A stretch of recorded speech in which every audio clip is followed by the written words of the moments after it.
कर्म का बंधन अवश्य निर्मित होता है, किंतु कार्य का बंधन निर्मित नहीं होता पार्थ।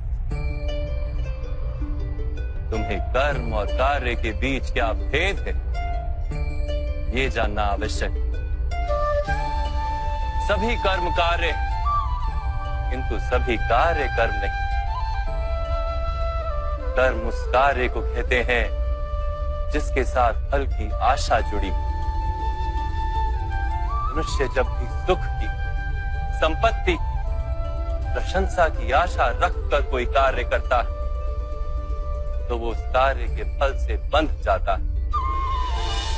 जब किसी कर्म को फल की आशा से किया जाए तो उसे सकाम कर्म योग कहते हैं, और जब किसी कर्म को बिना किसी फल की आशा से किया जाए तो उसे निष्काम कर्म योग कहते हैं। इसी कारण से उसे बार बार जन्म लेना पड़ता है। वास्तव में मनुष्य को कोई कर्म नहीं बांधता, कर्म से जुड़ी आशाएं उसे बांधती।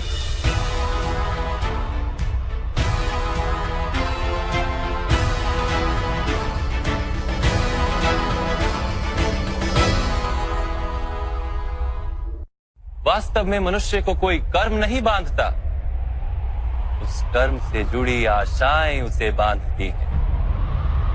वो कैसे माधव? यदि इस युद्ध में तुम्हें विजय होने की आशा है तो पराजित होने पर तुम्हें भीषण दुख होगा, और वो दुख तुमसे कोई अन्य कार्य करवाएगा जिसके लिए तुम्हें दूसरा जन्म लेना पड़ेगा। और यदि तुम विजयी हुए तो तुम्हारा अहंकार बढ़ेगा, और वो अहंकार तुम्हें विश्व विजय के लिए प्रेरित करेगा, तुमसे हत्याएं करवाएगा और उसका पाप तुम्हें बांधेगा। विचार करो, यदि तुम्हें इस युद्ध में ना विजय का मोह और ना पराजय का भय, तो इस युद्ध के अंत में तुम्हें सुख प्राप्त होगा या दुख प्राप्त होगा? ना सुख माधव, ना ही दुख। अर्थात तुम्हारा सुख, दुख, हताशा, निराशा, अहंकार युद्ध के कारण नहीं है। युद्ध के साथ तुमने जो आशाएं बांधी हुई हैं, उसके कारण है। क्या ये सत्य नहीं है पार्थ?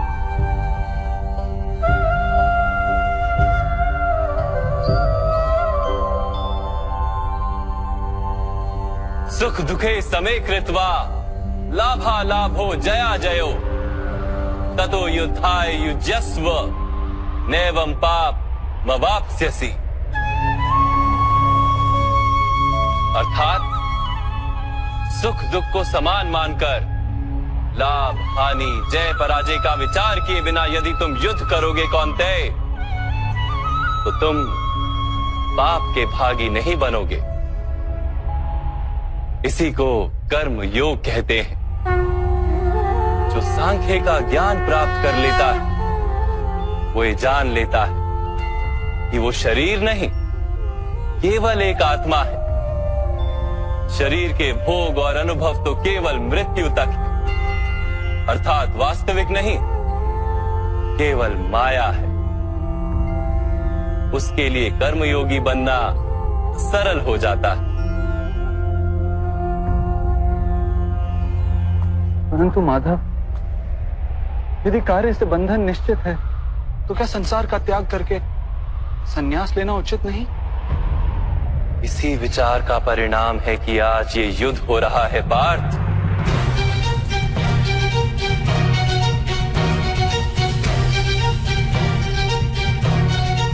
विचार करो, जब सत्व गुण से भरे धर्म को जानने वाले लोग कर्मों का त्याग करते हैं, तब अधर्म से भरे लोग भी संसार को चलाते हैं।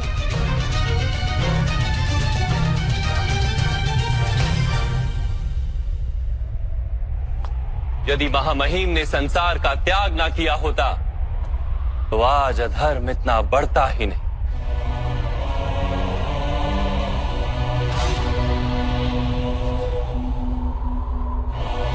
और तुम्हारे पिता ने यदि संन्यास ना लिया होता तो आज भ्राता युधिष्ठिर सुख से राज कर रहे होते।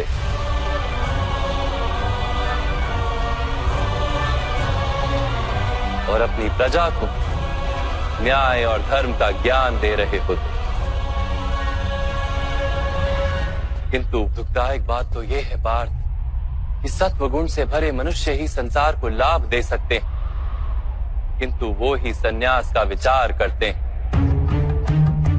जैसे जल तो भाप बनकर उड़ जाता है और कीचड़ कीचड़ वहीं पड़ा रहता है, वैसे सत्वगुणी सज्जन लोग तो संसार का त्याग कर देते और तमस से भरे अधर्मी लोग संसार में कार्य करते हैं।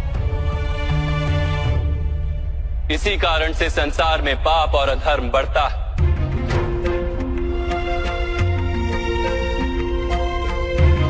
किंतु कर्मयोग इस विचित्र स्थिति से सारे संसार का रक्षण करता है।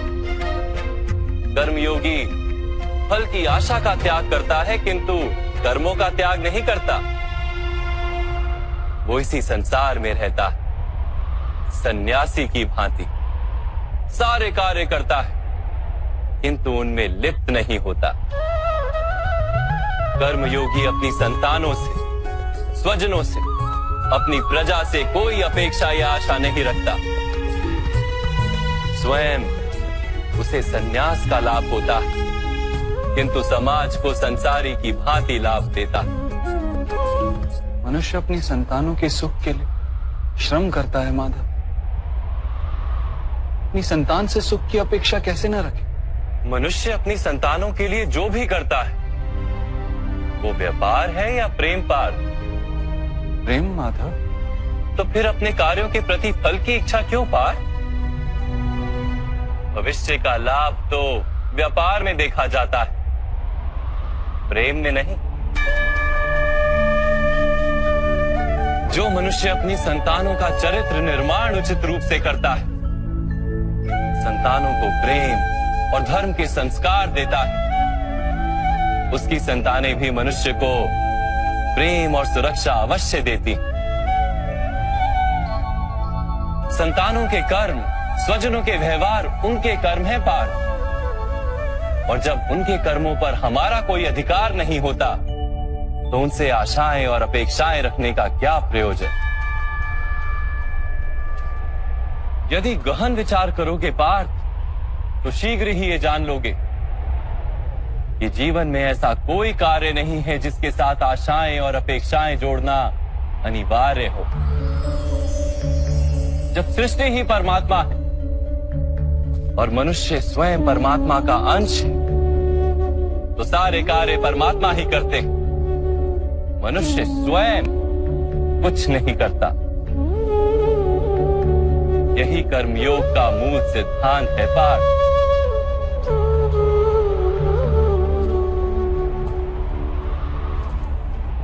तुम्हें भी कर्मयोगी बनकर ये युद्ध करना आवश्यक है पार्थ। त्रिगुणिया विश्या वेदा निस्त्रे गुणियो भवार्जुना निर्द्वंद्वो नित्य तत्वस्थो निर्योग क्षेम आत्मवान। 3 गुणों का त्याग करके निर्गुण बन जाओ पार्थ। इस द्वंद्व से मुक्त हो जाओ। सदा सत्व अर्थात परमात्मा में बुद्धि लगाकर कर्तव्य का वहन करते रहो।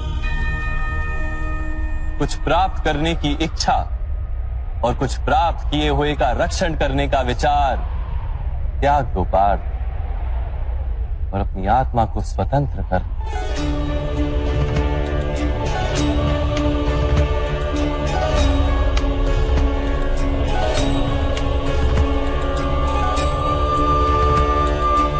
स्मरण रहे पार्थ,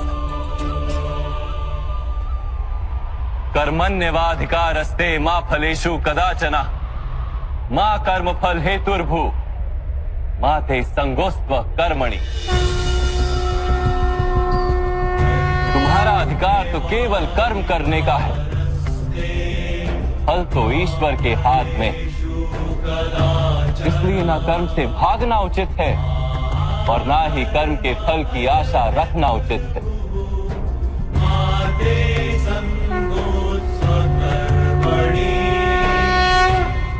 जो फल का त्याग कर दे परंतु कर्म का त्याग ना करे, ऐसे कर्म योगी को कैसे जाना जा सकता है माधव? विश्या विनिवर्तन्ते निराहारस्य देहिनः रसवर्जम रसोप्यस्य परम दृष्ट्वा निवर्तते। सुनो पार्थ, जो स्वाद से छूटने के लिए भोजन का ही त्याग कर देता है, वास्तव में उसके मन से स्वाद की लालसा कभी जाती ही नहीं। उसे दोहरी हानि होती है। एक तो वो निर्बल हो जाता है, जिसके कारण परमात्मा को प्राप्त करने का जो प्रयत्न अनिवार्य है उसे वो नहीं कर पाता, और दूसरा सदा ही उसका मन स्वाद की लालसा से भरा रहता है। इसलिए भोजन का त्याग करने से उत्तम है स्वाद की लालसा का ही त्याग कर दिया जाए। कर्म योगी अपने मन की सारी लालसाओं को खींच लेता है, जीवन को कर्तव्य मानकर कार्य अवश्य करता है, किंतु उन कार्यों से जुड़ता नहीं। और बात, जो व्यक्ति अपने कार्यों से आशाएं और इच्छा नहीं रखता, उसी के कार्य पूर्ण होते हैं। एक असफलता से दुखी होकर जिसका मन डोलता नहीं, एक सफलता से आनंदित होकर जो स्वयं को सर्वश्रेष्ठ नहीं मानता, ऐसे ही व्यक्ति को कर्म योगी कहते हैं। और ऐसा व्यक्ति जीवन में बार बार सफल होता है।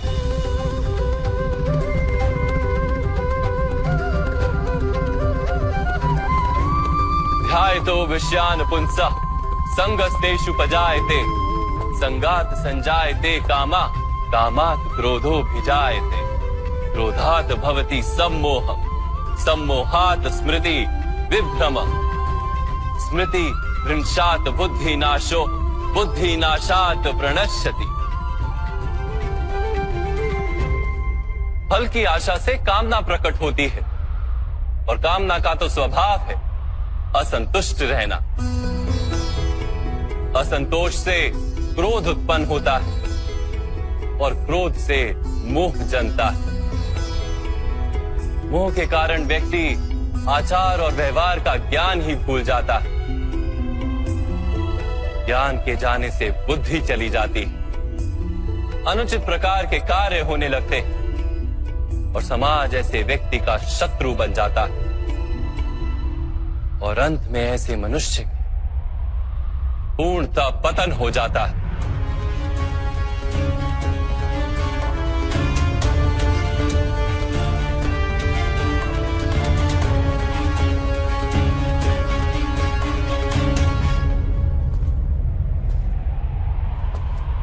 जैसे भ्राता दुर्योधन, उनके सेनापति महामहिम उनके ही शत्रु हैं, और तुम्हें विजय का आशीर्वाद दिया है।